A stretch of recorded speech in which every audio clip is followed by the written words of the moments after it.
HMOs and asylum seekers, is it a match made in heaven, or does it just turn into a hellhole? You might remember a few weeks ago, Sarah Pochin on her campaign trail in Runcorn and Helsby criticised landlords for housing asylum seekers, and particularly in HMOs. So today I want to go through some of the reasons why she criticised landlords and to think about the context behind this debate. I want to first of all explain to you about HMOs in the UK. Now, a house of multiple occupation is a house that is shared by 3 or more unrelated people, and they share some kind of facilities like a bathroom or a kitchen. But many of them will have their own bedroom, sometimes with an ensuite. Many HMOs in the UK are very high quality. Young professionals love to live there. Student HMOs, of course, we all know about student HMOs. That's not quite such high quality, but even so, a very, very valuable and affordable sector of accommodation for students. Then you have social housing HMO, where people who are not employed may well be living there, or they may have special additional needs and they need specific care and support. And of course, we also now have asylum seeker HMOs. So this is a very big market. However, how big is the HMO market compared to the private rental sector? Well, the government did some deep diving a few years ago, and looking at the number of licensed HMOs, that is HMOs that have 5 rooms or more, there were about 500,000 HMOs in England and about 187,000 in Wales. Now, if we imagine that an average number of rooms in each of those HMOs would be 6, because you'll have some with 5 beds, you'll have some with 8 or 9 beds, we can conclude that there are probably about 4.2 million rooms in England and Wales. This would encompass the student population, which is by far the largest sector of the HMO market, the professional market, and then of course the other markets, which would include asylum seeker HMOs and social housing HMOs. There will be some unlicensed HMOs that are excluded from these figures because it's very hard to find out whether there's a 3 or a 4 bed HMO, because it doesn't appear on any official register, and there is no need for it to appear on any official register. So these figures may be slightly lower than the actual number because of those unlicensed HMOs that haven't got onto the statistics yet. I now want to turn our attention to international migration into the UK. Now, when we talk about migration, we often hear the phrase net migration. And net migration is the figure that you get when you take away emigration, which is people leaving the UK, from immigration, which is people coming to the UK. And this chart from the ONS shows the trends in net migration over the last 60 years. And it's very, very clear to see that generally over the last 30 years, migration has climbed steadily. But in the last 5 years, we've seen a huge explosion of migration. And one of the reasons for this was Brexit.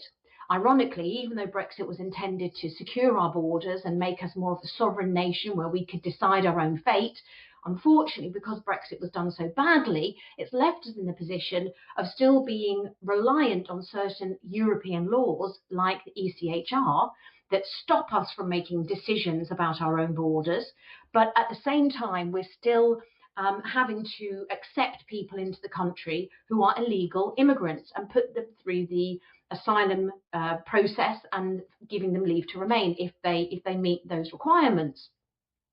And you can see from this chart here that 2022 was the biggest year for immigration into the UK. Absolutely huge numbers came into the UK, but equally huge numbers left the UK. Now, if we look at net migration, that overall figure that's left when you count people coming in and coming out of the UK, 15% of that is asylum seekers and refugees. Now, many of these will be illegal entrants to the UK, but overall, there are about 145,000 individuals who are coming into the UK who are seeking asylum or considering themselves to be refugees. Now, this is using the ONS's estimate of long-term immigration to the UK in 2024, which was 948,000 people. So nearly 1 million people came into the UK in 2024. And we see obviously about 510,000 people left, leaving the net migration figure to be 431,000. Interestingly, net migration is due to keep falling. And this is partly because there are more people exiting the UK. They've fed up with living here. We're seeing lots of UK nationals pack their bags and go to perhaps sunnier climes. I don't blame them for that.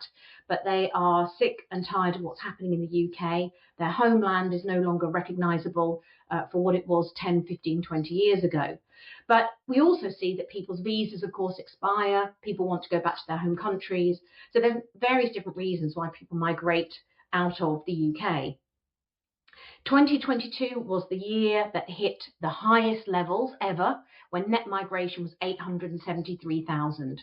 And it was, of course, at this point that the Conservative government started to really make strides in terms of trying to halt this figure, because they could see the impact that this was having on the UK economy and also on UK, if you like, the social structure of the country as well.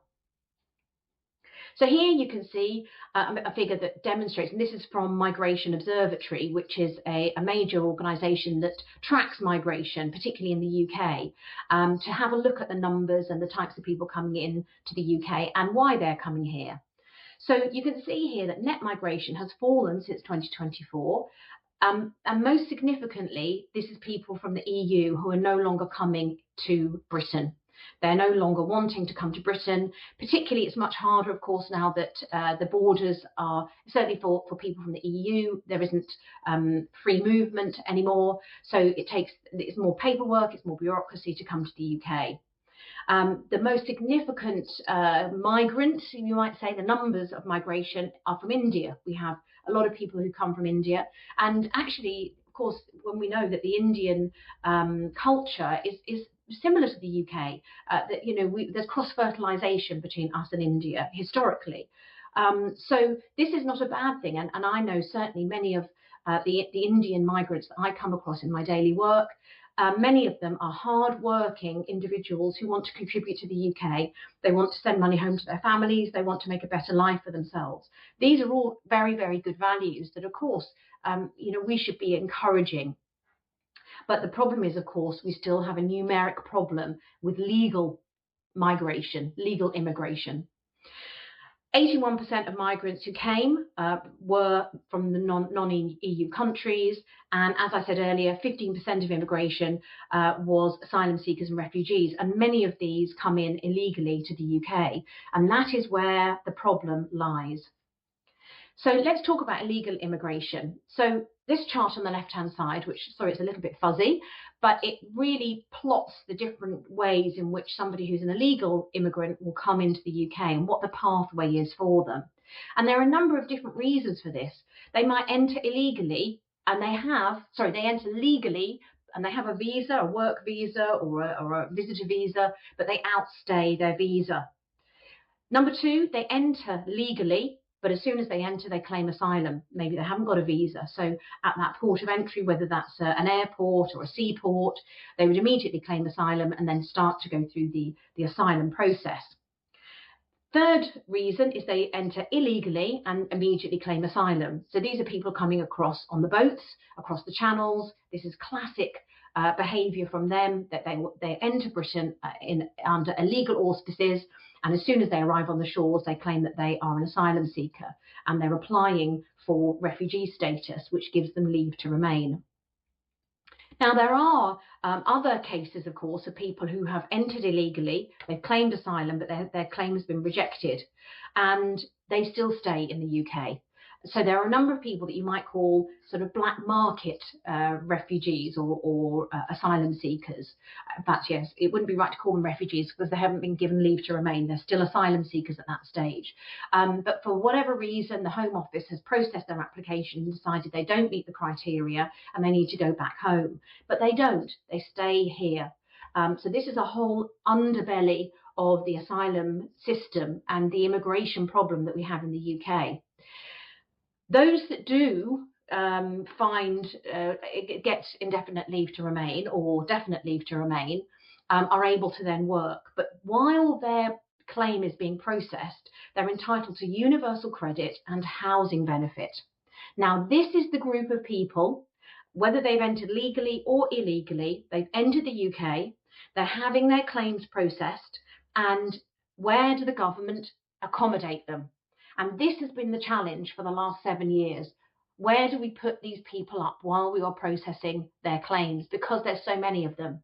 So we know that hotels have been taken over and utilised as immigrant hotels. I would imagine any large town near you, there will be a hotel that's no longer taking visitors, that's no longer being able to have people stay overnight on business or run conferences or be there for local tourists.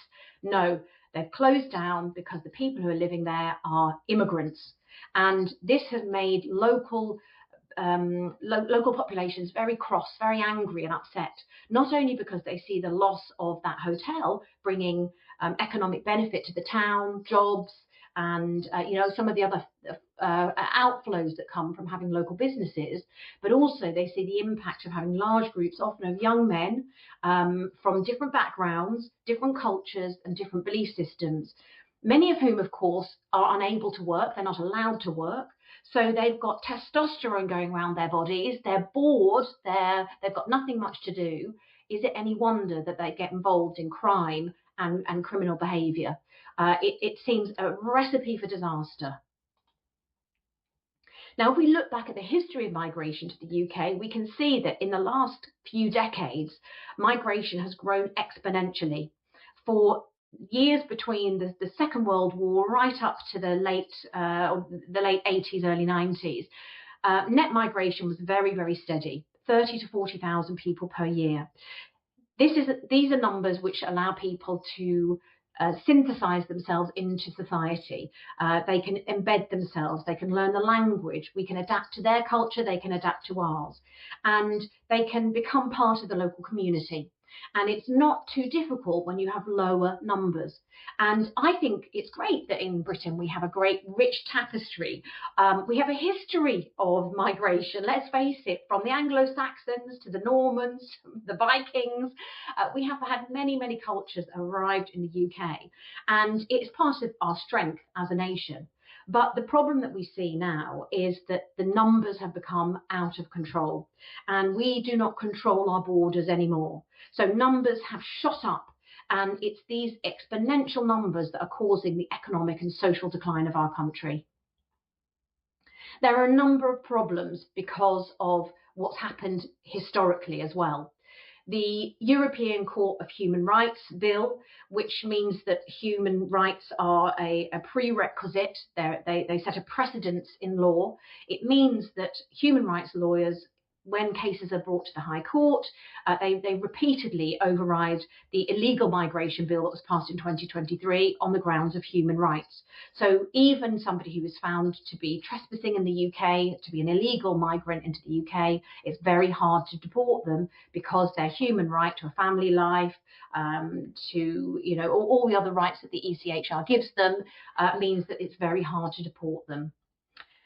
The second reason is, of course, they're not allowed to work. So this is a classic problem. We don't allow them to work because why should they be allowed to apply for jobs that local people should be applying for, or that UK nationals should have the right to apply for?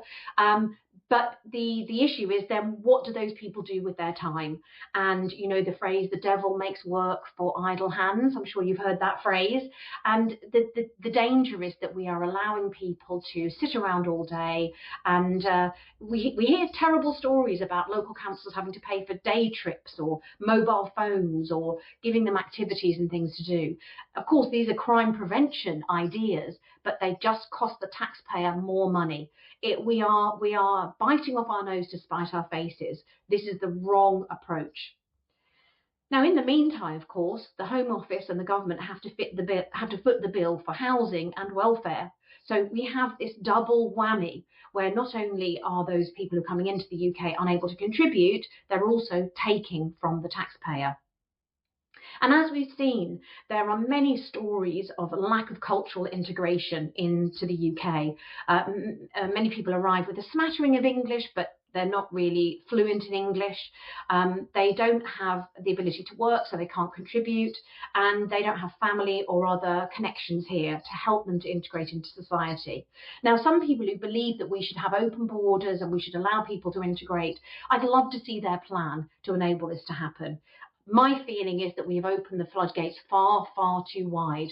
I actually think some immigration is necessary given our falling birth rates. We can't have no immigration at all, but we have got to stop the boats, the illegal immigrants from coming into the UK. We've got to tighten up our asylum seeker system so that we really make absolutely clear what the bar is if you're going to claim refugee status. And we have to be absolutely clear what happens to people who come here and stay here illegally. So what has been the result of these years of failure to address this growing problem? Well, the first thing is we've had a huge increase in small boat crossings. I think this year alone, we've seen 18,000 people, I think, across the channel since the beginning of the year. In one weekend alone, a couple of weekends ago, 450 people made it across the channel in one day. These figures are ridiculous and far, far too high. We are seen to be a soft touch on asylum seekers because we are a soft touch on asylum seekers. We have to deter people from coming to this country illegally. If they want to apply for asylum, they need to arrive here through legal methods and then apply as soon as they arrive. And we need to hugely dissuade people from coming by boat. This is a massive problem because what we have at the moment is an incentive. We have an incentive structure where the French police are doing very little to deter people from leaving France, and they cross the channel and we do nothing to stop them coming onto British soil. The channel has become a gateway to Britain. Secondly, because of the numbers, we had a massive increase in government spending on asylum seekers. You know, if it only cost us £20 a week, there would probably be very little furore about it. But the fact is that the number of asylum seekers in paid for accommodation increased from 47,000 in 2019 to 110,000 in December 2024. So that is, in 5 years, the numbers have doubled. And this is going to cost us £15 billion over 10 years. Much of that money is going to government contractors, Serco, Mears and Clear Springs, who are providing accommodation in the community. And of course, that's where the HMO jigsaw piece fits into the puzzle. We see that hotels are simply not affordable. At £145 a night, it's no wonder that the government has started to look at this in terms of affordability. And they've looked around and seen that there are landlords out there who are frustrated and fed up. They're sick and tired of running properties with all the regulations, with all the changes to their tax code, their taxable ability to take off interest from their mortgage, and they're ready to throw in the towel. But instead, the government comes along and says, it's okay, we'll take over your property for 5 years. We'll pay you between £14 and £16 a night, and we will look after everything. Well, I don't blame landlords for taking up that offer. And this is, of course, because landlords are being squeezed. And for many landlords, signing a 5-year contract, it might not be the panacea for all ills, but it certainly answers and addresses a lot of the issues that they are facing running their business. All their costs are met, the maintenance is carried out, well, that's the promise, which remains to be seen whether this is true. The house is maintained and the house is filled. It sounds like heaven. So, was Sarah Pochin wrong in blaming landlords for turning their HMOs into asylum seeker hotels? Well, do you know what? I know why she did it. She was trying to be deliberately controversial because she knows, like the rest of us know, that there's a phrase called follow the money. And if you're a business owner or you have a property that you want to let out, you're going to want to get the best money you can for that, for the best deal. Let's look at some of the context as to what might have made some of these landlords turn to Serco or Mears or Clear Springs to turn their properties into an asylum HMO. Well, first of all, you've got guaranteed rent for 5 years. Who's going to turn that down? The second thing is you've got the promise that the property is going to be maintained. Well, I know from just evidence of speaking to other people that isn't necessarily the case, so it's one to watch for. And certainly there have been criticisms actually in the past of a lack of accountability of some of these big agencies that have got government contracts and then promise to offer housing to those asylum seekers. But the third thing, of course, is the raft of new regulation coming over the horizon for landlords. You've got the Renters' Rights Bill, where you're being seriously denuded in the ability to regain your property. You've got EPC changes, which are just being consulted on at the moment, and we're still awaiting to hear the results of those. And it means you can't rent out a property unless it's got EPCC. I'd like to understand whether a lot of these HMOs have got EPCC, because otherwise in the next 2 years those properties will not be able to be rented out. I wonder if Serco have thought about that one. But when we think about the huge amount of challenge that has been facing landlords, is it any wonder that they would lap up these offers of a 5-year contract of guaranteed rent, even if it's going to be asylum seekers who are living in those properties? We've got to realise the problem is not the landlord. The problem is the government. There are 2 problems here. Number one, the fact that we do not have strict immigration rules and procedures in the UK. Our borders are open. We're seeing more illegal crossings on the Channel every single day, people entering Britain illegally. This has to stop.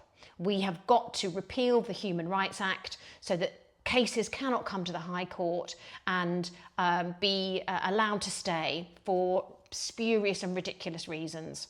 And the second thing is we have got to reduce the budget that we give to support asylum seekers in the UK with housing, with benefits. When they're not working, they're not allowed to work for the first year that they're here, or certainly until they get leave to remain. This, however, is causing a massive economic and social problem, and it is going to be the undoing of the UK unless we address it. So it's not landlords' fault that this has happened. In fact, we need the private rental sector more than ever. If it weren't for the private rental sector, the government would not have the accommodation to house all these asylum seekers. They're moving them out of hotels, which are ridiculously expensive, into much more affordable accommodation. But what would they have done if people like me, other landlords, were not able to offer this accommodation? By the way, I don't offer this accommodation. All my HMOs are rented to professionals. But I don't blame the landlords, but I can see why the controversy arose. I hope you have enjoyed listening to this video and watching seeing my slides and understanding the context on this particular argument. You know what to do.